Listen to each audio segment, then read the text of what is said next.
Hey everyone, I'm Sarah, a 28-year-old single mom just trying to keep it together. I live in a tiny apartment with my adorable 2-year-old daughter, Lily. She's the light of my life, but being a single parent, it's no joke. I'm working my tail off as a waitress, barely scraping by.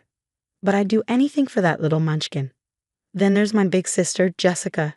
She's got it all figured out, fancy lawyer job, big house, and a husband named Mark who seems like he stepped straight out of a romantic comedy. I'm not gonna lie, sometimes I look at her life and feel like a total mess in comparison. Sarah, honey, how are you holding up? Jessica asks as she swings by my place one afternoon. She's all put together in her designer suit, not a hair out of place, while I'm elbow deep in dishes, with Lily clinging to my leg. Oh, living the dream. I laugh, trying to sound more upbeat than I feel. Jessica gives me that look, a mix of pity and concern. Why don't I take Lily for the weekend? She offers. You could pick up some extra shifts, maybe have a little time for yourself. I hesitate. I hate asking for help, but extra cash would be a godsend. You sure? I don't want to impose. Don't be silly.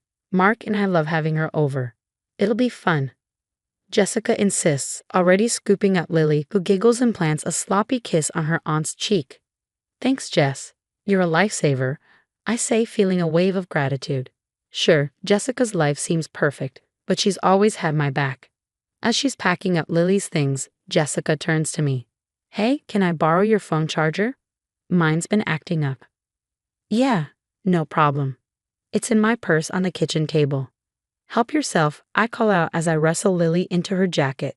I hear Jessica rummaging through my purse, and a tiny voice in the back of my head whispers that it's odd she didn't wait for me to grab it. But I brush it off. She's my sister, for crying out loud. Later, after they've left, I flop onto the couch, enjoying the rare silence.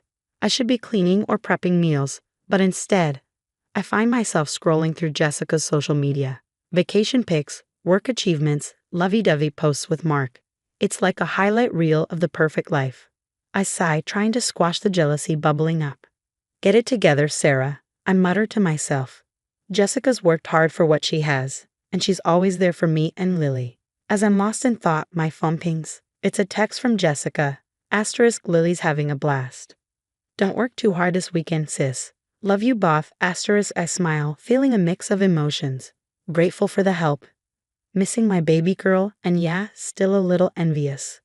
But mostly, I'm just glad to have Jessica in my corner. A week flies by, and I finally get around to cleaning up the disaster zone that is my apartment. Lily's toys are everywhere, and the laundry pile could probably dress a small army. As I shove things into closets, don't judge, I spot Jessica's designer purse on the coffee table. How did I miss that? Better return this before she freaks out, I mutter, grabbing the purse. It's probably worth more than my entire wardrobe. But as I pick it up, it slips from my hands, spilling its contents all over the floor. Oh, come on, I groan, bending down to gather everything up. That's when I see it, a stack of official-looking papers. Curiosity gets the better of me, and I take a peek. My heart stops. These are adoption papers, with Lily's name on them. What the? My hands start shaking as I read through the documents. Jessica and Mark's names are listed as the adoptive parents. This can't be real. It's got to be some kind of mistake, right? What the heck is going on? I whisper, my mind spinning. Why would Jessica have adoption papers for my daughter? Then it hits me like a ton of bricks. My own sister, the person I trusted most in the world, is trying to steal my baby.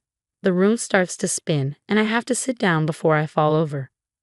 No, I mutter, digging deeper into the purse, desperate for some explanation. Something I'm missing. What I find next only deepens the betrayal. There's a birth certificate, a fake one, with Jessica listed as Lily's mother, forged medical records, and even a plane ticket to another state. Every new discovery feels like a stab to the heart. I can't breathe. I can't think. How could Jessica do this to me? To Lily? We're family, for crying out loud. My phone buzzes and I nearly jump. It's a text from Jessica. Hey sis, forgot my purse at your place. Can you bring it back later? I stare at the message, my stomach twisting. What do I even say? Sure, no problem. By the way, I find your secret plan to kidnap my daughter. Another text comes through. Also, Mark and I were thinking of taking Lily for another weekend soon. Give you a break, you know? Rage boils inside me. A break? More like giving them a chance to disappear with my child. I sink to the floor, surrounded by the evidence of Jessica's betrayal, and let out a sob. What am I going to do? How can I protect Lily? Who can I even trust anymore? One thing's for sure. I'm not letting anyone take my daughter. Not Jessica, not anyone.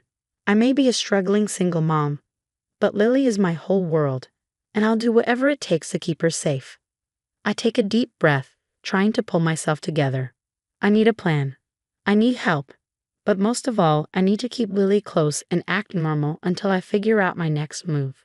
With shaking hands, I gather all the documents and shove them back into Jessica's purse. I'll have to pretend I never saw them, at least for now, but things will never be the same. Later, I'm sitting on Maya's couch, spilling my guts about everything I found in Jessica's purse. Maya's been my ride or die since high school, and right now, she's the only person I trust. Girl, this is some messed up stuff, Maya says, shaking her head. We gotta dig deeper. Something ain't right here. We start piecing things together, and the puzzle we uncover is ugly. Maya pulls out her laptop, scrolling through Jessica's social media. Hold up, Maya says, pointing at the screen. Didn't you say Jessica couldn't have kids? I lean in, my jaw dropping. There's Jessica, sporting what looks like a baby bump in her recent posts. What the? I mutter. She told everyone she was pregnant. We keep scrolling, finding post after post about doctor's appointments and nursery preparations. It's all fake, but Jessica sold it perfectly. She's been planning this for months, I whisper, feeling sick. Maya grabs my hand. We need to get into her email. You still know her password. I nod, feeling guilty but knowing it's necessary. We log in, and what we find makes my blood run cold. There are emails to a sketchy lawyer about fast-tracking an adoption across state lines.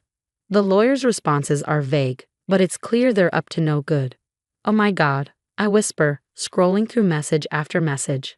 Maya's eyes widen as she reads over my shoulder. Look at this one from Mark. The email lays out their entire plan, taking Lily and disappearing, using my supposed substance abuse as justification. They think I'm an unfit mother, that Lily would be better off without me. Substance abuse? Maya asks, confused. What are they talking about? You barely drink, let alone do drugs. I don't know, I say, shaking my head, baffled. As we dig deeper, the truth gets uglier. Jessica's been isolating me from friends and family for months, always with some excuse why I couldn't attend gatherings or why people shouldn't visit. Remember when she told you your cousin Amy was talking trash about you? Maya says. Bet that was a lie too. I nod, feeling like a fool for falling for it all. Even the financial help she's been giving you was part of her plan, making me dependent on her. But the worst is yet to come. We find a series of messages between Jessica and some guy about acquiring small doses of drugs. At first, I'm confused, then it hits me. Oh my God. I gasp, my stomach churning. She's been drugging me. That's why I've been feeling so off lately. She's been slipping stuff into my food. Maya looks horrified. She's setting you up to look like an addict. That's how she's planning to take Lily.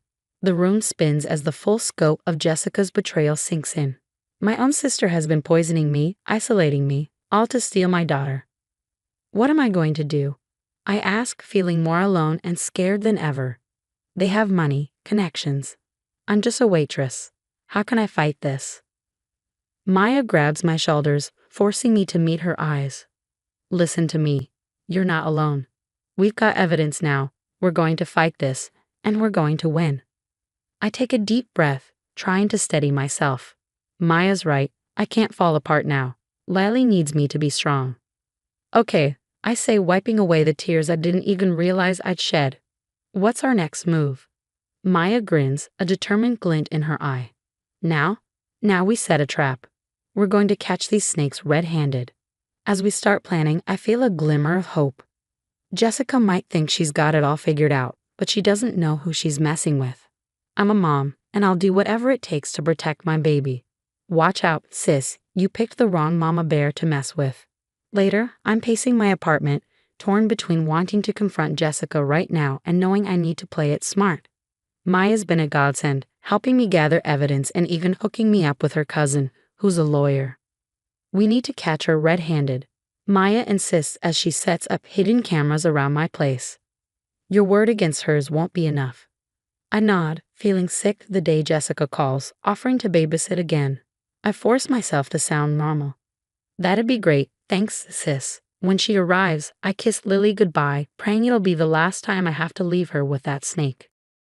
Hours later, Maya and I huddle over her laptop watching the footage. My blood boils as we see Jessica rifling through my things, making a call in hushed tones. It's all set for next week, she says into the phone. Sarah doesn't suspect a thing. I clench my fists, fighting the urge to confront her immediately, but I know we need more. The next day, I invite Jessica over for coffee, my phone secretly recording in my pocket. We chat casually until I drop the bomb. Hey Jess, you know that bag of old clothes in my closet? I was thinking of donating them to that women's shelter, the one that helps moms escaping abusive situations. Jessica tenses up. Oh, I don't think that's a good idea, she says quickly. Those places attract unstable people, drug addicts and such. I press further, and Jessica takes the bait, launching into a rant about how those women are unfit mothers and how their kids would be better off adopted by stable families. It's all I can do not to scream at her, but with this, we finally have enough. The stage is set for the final showdown. I invite Jessica, Mark, and a few family members over for dinner. My hands shake as I set the table, but I'm ready. As everyone digs into dessert, I clear my throat. I have something I need to share with all of you. I lay out everything, adoption papers, the fake pregnancy, the poisoning. I play the recordings, and the room erupts in chaos. Jessica jumps up, her face pale. She's lying. Sarah's unstable. She's on drugs. But Mark's expression tells a different story. Jessica, what have you done? He whispers, looking horrified. Turns out, Jessica had been manipulating him too, feeding him lies about my non-existent drug problem. He had no idea about the forged documents or the poisoning. As the truth sinks in, Jessica completely unravels. It's not fair, she screams. I deserve that baby more than her. I'm successful, unstable. Why should she get to have a child when I can't? Everyone watches in shock as Jessica rants, her jealousy and resentment pouring out. It's like watching a stranger wear my sister's face. The police arrive, and Jessica is hauled away, kicking and screaming. I collapse into Maya's arms, exhausted but relieved. The next few weeks blur with police statements and court appearances. I file a restraining order against Jessica, who now faces a laundry list of charges. Slowly, I start rebuilding my life. Family members and old friends reach out, apologizing for believing Jessica's lies. It's hard, but I'm working on forgiving them.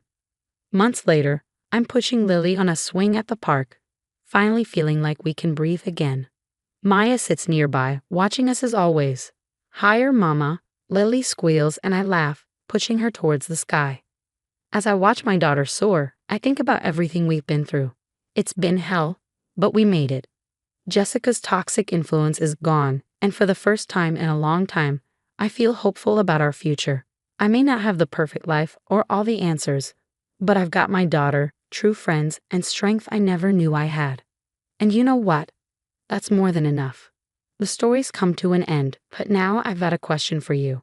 If you were in my shoes, would you ever be able to forgive Jessica? Or is some betrayal just too deep to come back from? Drop your thoughts in the comments below. I'm really curious to hear what you do in this situation. If you enjoyed this wild ride, don't forget to hit that like button and subscribe to the channel for more intense stories like this one. Your support means the world to me and helps me keep sharing these experiences. Thanks for listening, and I'll catch you in the next video.